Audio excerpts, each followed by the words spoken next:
চেহারাটা দেখতে ভালো, পোশাকটাও চমৎকার, অন্তরে তার কালি ভরা, কাজটা বড় কদাকার।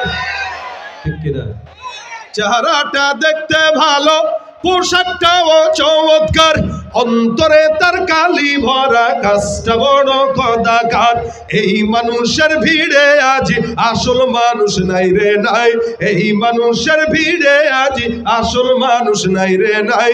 মানুষ দেখতে চলো এবার জাদু ঘরে যাই সবাই, হায় রে সাধের দুনিয়ায় মানুষ পাওয়া বড় দায়।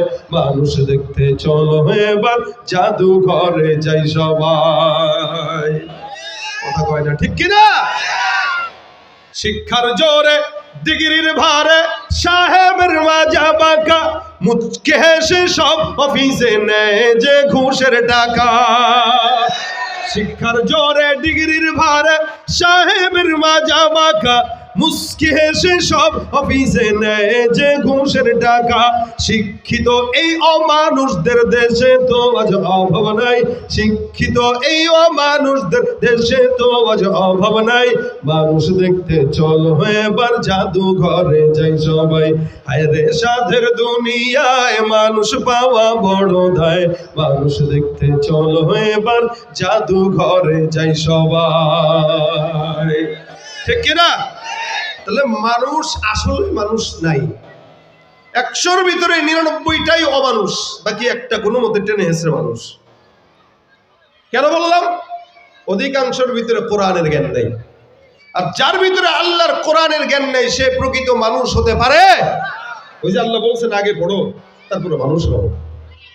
আমরা পড়িও না, জানিও না, বুঝিও না, মানুষ হইতে পারি না। এই কারণে রাজনীতি করে অনেক বড় নেতা, শুধুমাত্র কোরআনের জ্ঞান না থাকার কারণে রাজনীতিটাকে নোংরা বানিয়ে ফেলেছে।